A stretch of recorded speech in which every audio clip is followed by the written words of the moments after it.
Fala pessoal, tudo bem? Vamos lá para uma atualização do nosso time da rodada 5 do Cartola. Esse não é o time final. O time final a gente vai postar na terça-feira, antes da rodada. Algumas notícias estão saindo ainda, notícias que podem mudar o nosso time. Por exemplo, notícias do Corinthians, do próprio Palmeiras. Será que vai entrar com time misto? Será que vai entrar com time titular? Arias parece que vai jogar, parece que vai entrar um misto de, não sei, GI, enfim, eu escutei notícias desse tipo, ainda não confirmadas pelo próprio Cartola, enfim, são coisas que podem mudar e, portanto, a gente vai estar postando o nosso time na terça-feira. Então, e aí, quando a gente olha para essa rodada, a conclusão que a gente chega é que é uma rodada cara. Eu não sei vocês. E aí eu aproveito para pedir para vocês comentarem e aproveito também dê um like aí no vídeo, isso ajuda o nosso trabalho.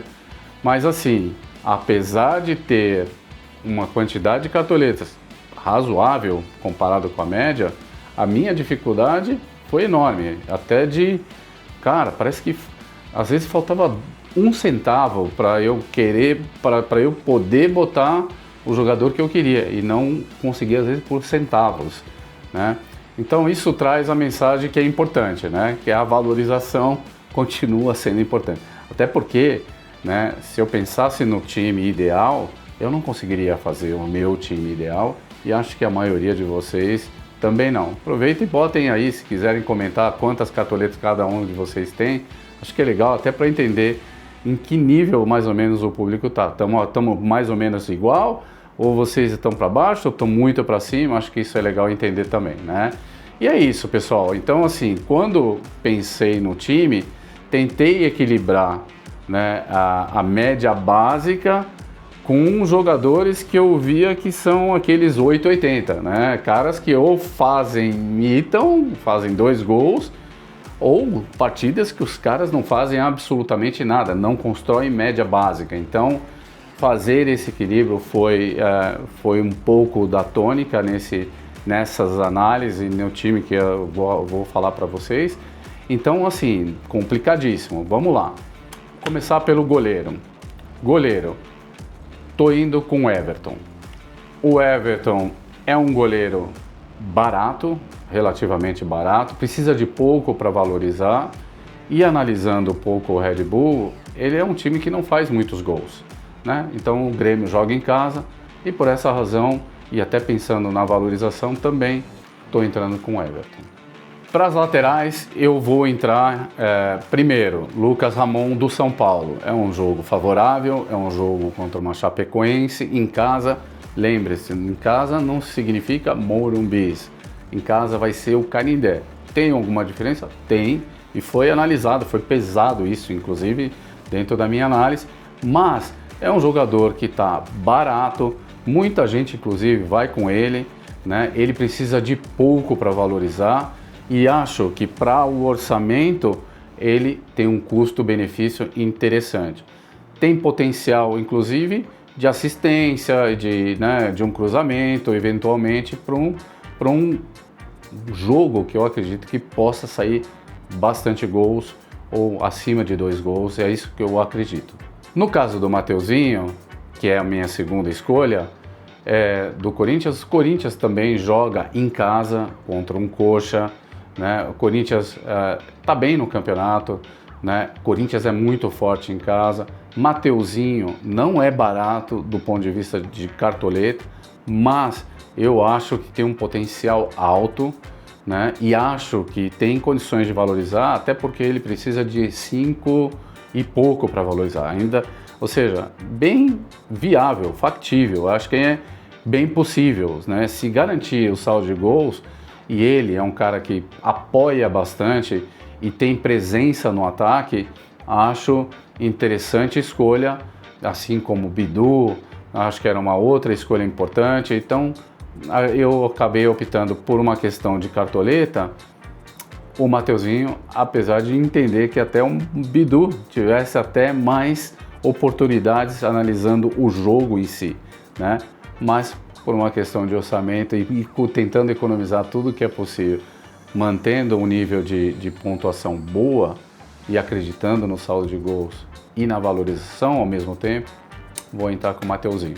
Para a zaga, eu vou com o Sabino, acho que muita gente está indo também com o Sabino, acho que é uma baita escolha, né? De novo, favorável, confronto, é um cara que constrói média básica importante e está barato para valorizar. Acho que não precisa mais explicações, acho que é uma boa escolha, muita gente deve estar indo com ele também. Meu outro zagueiro é o Gustavo Henrique do Corinthians. Por que Gustavo Henrique? Bom, primeiro um confronto interessante, acho que contra o Coritiba ele tem o favoritismo, dentro de casa ele é muito forte. E assim, Corinthians, apesar de favorito, sem o Yuri tem se mostrado um time bastante fragilizado no ataque. E a gente sabe que o Corinthians tem uma jogada muito forte com o Gustavo Henrique, né? O Gustavo Henrique é uma jogada ofensiva do Corinthians, muito ensaiada, né? Então ele sobe muito o ataque nos cruzamentos, escanteios, faltas, né? Ele acaba sendo, se não a pessoa que faz o gol, o jogador que faz o gol, ele muitas vezes faz assistência de cabeça para alguém né, vir de trás e fazer o gol. Então, com esse potencial e por ter relativamente, vamos dizer, necessitando de poucas cartoletas para valorizar, eu decidi escolher o Gustavo Henrique. Indo para o meio de campo, né, a minha primeira escolha, e talvez a mais óbvia, seja Lucas Moura, né? Lucas Moura é o jogador, talvez, o mais escalado, né, do Cartola. Então, por uma questão estratégica, vou entrar com o Lucas Moura, apesar de entender que talvez Bobadilla fosse a minha preferência. Era mais barato, inclusive, mas ele tem mais média básica. Mas o Lucas Moura pode eventualmente, apesar que o Caleri que está batendo lá os pênaltis, ele pode, numa jogada, e tomar a frente e bater o pênalti. Falta, escanteios. Então ele, numa enfiada de bola, uma assistência, ele pode fazer uma diferença. E eu não queria estar nesse mundo de não estar participando ou de uma mitada de um Lucas Moura por ter ido com um Bobadilla e a maioria das pessoas indo, né, avançando em pontuações e valorizações e a gente ficar para trás. Então é importante também ter esse olhar, né, de não entender quais são as unanimidades, né, os mais escalados e às vezes por força maior você ter que escalar, ainda que não seja no teu íntimo a preferência que você gostaria de pôr, né, de jogador para escalar. Então vou entrar com o Lucas Moura, é um cara que é um jogador excepcional, é muito bom de bola, mas não vive uma fase espetacular ainda, pelo menos até agora, né? Quem sabe ele desabrocha, quem sabe dê bom, pode ser uma boa, né, em termos de pontuação para todo mundo, né? Porque a maioria vai com o Lucas Moura. Minha segunda opção, decidi pelo André do Corinthians. O André é um cara que tem se mostrado muito bom em desarmes, muito bom na média básica, e lembra o que eu falei um pouquinho atrás, né, de fazer esse balanço.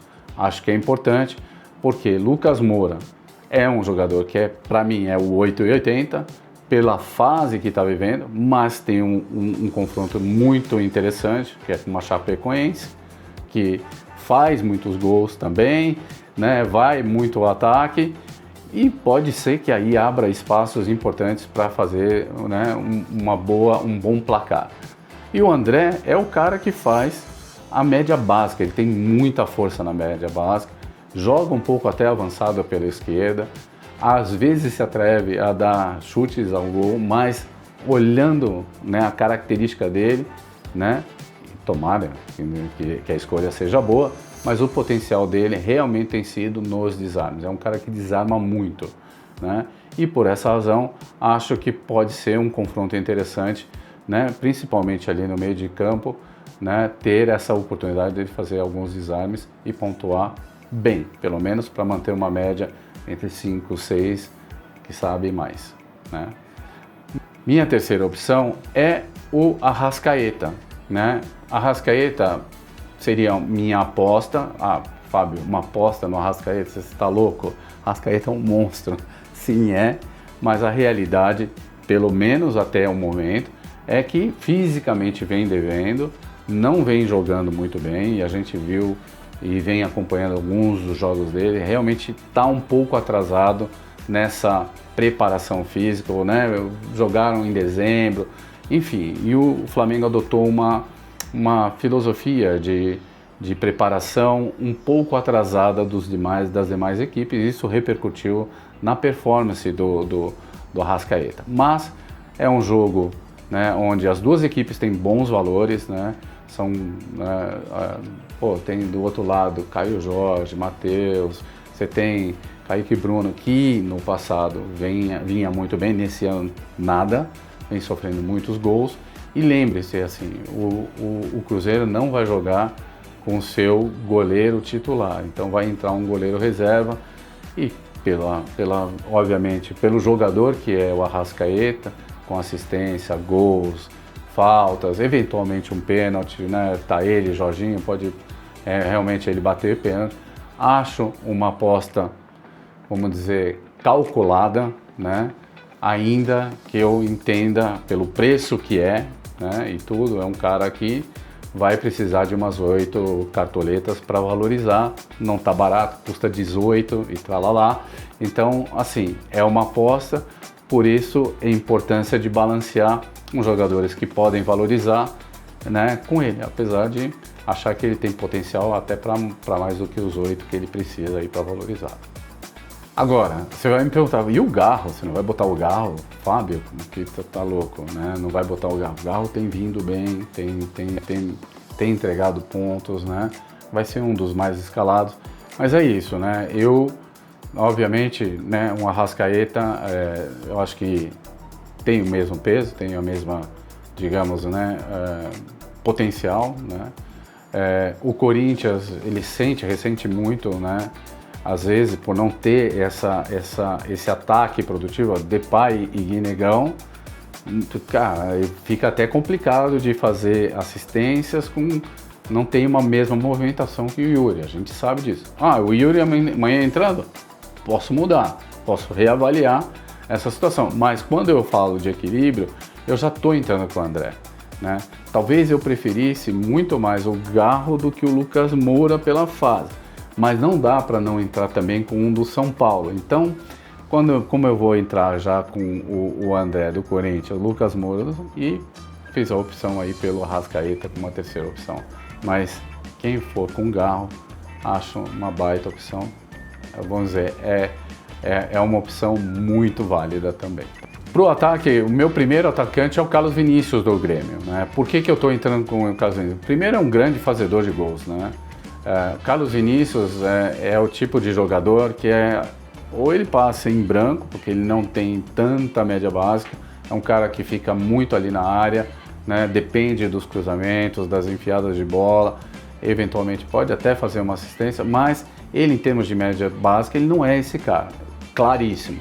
Agora, por que você está entrando então com ele, Fábio? Olha, dentro das análises, eu também percebi que, assim, o Red Bull, ele não está entrando com seus 2 zagueiros titulares, né? O primeiro caso, a gente sabe, Gustavo Marques, pela situação, né, da bobagem que ele falou ali outro dia, acabou sendo penalizado por 12 jogos e, portanto, não vai participar. E o outro, Alexis, também foi expulso no último jogo e não vai jogar. Então, acho que fragiliza um pouco o Red Bull, né? E acho que pode abrir espaço para que né, a Muso possa fazer a jogada, enfim. Já volta também o meio de campo mais criativo com o Arthur. Então,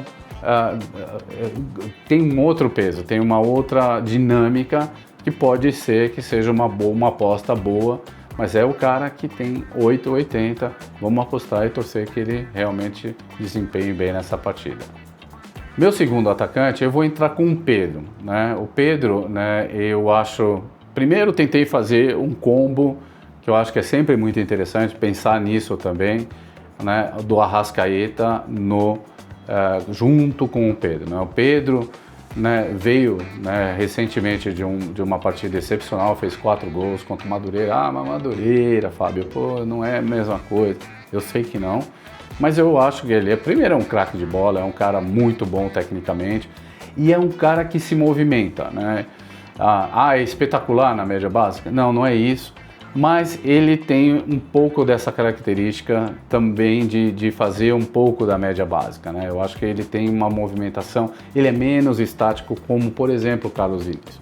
Então eu tentei dar um pouco desse equilíbrio para não ficar só com jogadores que sejam 880, ou faz mita 20 pontos, ou faz zero, porque não constrói nada de média básica. Então é importante buscar esse equilíbrio. E eu acho que com isso, com o Pedro, eu acho uma boa escolha, uma escolha diferente, talvez, porque é um jogo esquisito, realmente. Então são duas boas equipes com desempenhos até o momento horrorosos, né? Então, só que assim, no caso do Pedro, ele vai jogar com um goleiro reserva, né? A gente sabe que jogar no Maracanã, né, em casa, o Flamengo é mais forte, precisa dar alguma resposta para a torcida, mudou o técnico, o ambiente pode dar uma mudada positiva, né? O Leonardo Jardim, que é o novo técnico do Flamengo, conhece o Cruzeiro, treinou há pouco, então acho que pode ser interessante e é uma jogada, uma aposta entre o combo Arrascaeta e Pedro. Além disso, o Pedro precisa de 5 pontos para valorizar. Então acho bastante viável, né, para um atacante, né, com a equipe do Flamengo, com a média básica que possivelmente ele construa. Eu ainda acredito que ele possa não só fazer gols, mas também valorizar. Então por essa razão estou escolhendo o Pedro como meu segundo atacante. E para finalizar, o meu terceiro atacante, vou com o Caleri. Eu e o Brasil inteiro, né? Então a maioria está indo com o Caleri. É um jogo favorável, né? Eu acho que, né, todos entendem que Chapecoense, né, tem chance até de fazer gols, óbvio. Tem feito gols em todas as suas partidas, né? Vai encarar um São Paulo que tem uma defesa que vem jogando bem. Não é fácil, né? Acho que é uma das melhores defesas, inclusive. Então pode encontrar essa dificuldade. E acho que sim, né, vem tomando muitos gols a Chapecoense, e o Caleri é o cara ali, né, o cara de área, é o cara do pênalti, eventualmente. Então eu acho que por essa razão, e além disso, vai ser o capitão do meu time, Caleri. E para a reserva de luxo, eu estou entrando com um jogador que não está talvez muito, né, tá num radar baixo, né? Eu não escuto muita gente falar dele, mas seguindo a própria estratégia de equilibrar, né, os atacantes 880, né, que podem imitar, estourar ou podem fazer zero, eu vou entrar com o meu reserva de luxo, vai ser Andrés Gomes do Vasco, né? Andrés Gomes tem uma média de 7 alto, então é um cara que para valorizar precisa menos do que a média que ele vem entregando, que é em torno de 6 cartoletas, 6 pontos, né, para valorizar. Então eu vou entrar com o Andrés Gomes para dar esse equilíbrio no time, e acredito que se o Palmeiras realmente entrar com um time misto, acho que o Vasco poderá, com um técnico novo, ganhar uma motivação maior. É um time que precisa ganhar e assim, né, é um cara que chuta muito para gol, né, tem o drible, é um cara rápido, um cara, né, agudo, né, no canto ali, cai muito pelo lado esquerdo, enfim, acho que pode ser uma alternativa interessante. E quem sabe, se sofrer algum gol, e o Palmeiras sofre gols, né, em todas as suas partidas sofreu gols, quem sabe ele possa ser um atacante interessante que nos dê tanto cartoletas quanto pontuação. E para finalizar, vamos falar do técnico. Acho que aqui não tem muitas discussões aqui, né? Acho que a maioria está entrando com o Hernan Crespo. Não tanto, acho que pelo saldo de gols, veja, assim, a Chapecoense fez gols em todas as partidas, mas mesmo assim eu acredito que sofre muitos gols, e ele, na minha opinião, é o que maior potencial tem de pontuação. Depois um Dorival, quem sabe um Rogério Ceni numa terceira opção, o Zubeldia numa quarta, mas a minha escolha vai ser Hernan Crespo do São Paulo. Então, antes de terminar o vídeo, eu vou pedir para vocês aí, aqui está o QR Code, quem tiver interesse em participar e ser membro do meu canal exclusivo no Telegram, tá aí o QR Code, é só escanear, né? Ali eu dou dicas exclusivas, eu dou, tem todo um pacote de notícias, de dicas realmente de análise, de scouts e tudo. Né? Às vezes o pessoal tem, pô, Fábio, eu tô com 120 cartoletas só, você consegue montar um time? Eu faço isso, eu dou uma assistência nesse sentido, e a ideia é ajudar, né? E quem não me segue ainda no Instagram, vou deixar o link na descrição, né? E é isso, pessoal, sempre vocês têm sido fantásticos aqui comigo, sempre muito paciente comigo, né? Com tudo que, né, gira em torno desse trabalho, não é fácil fazer isso. E graças a Deus estamos indo bem, né? Então, se vocês puderem dar o like e realmente se inscrever no canal, ajuda bastante a esse trabalho continuar aí, tá bom? É isso aí, pessoal. Espero que vocês consigam mitar nessa rodada e esperem até terça-feira com o nosso time final, tá? Do canal. Fui!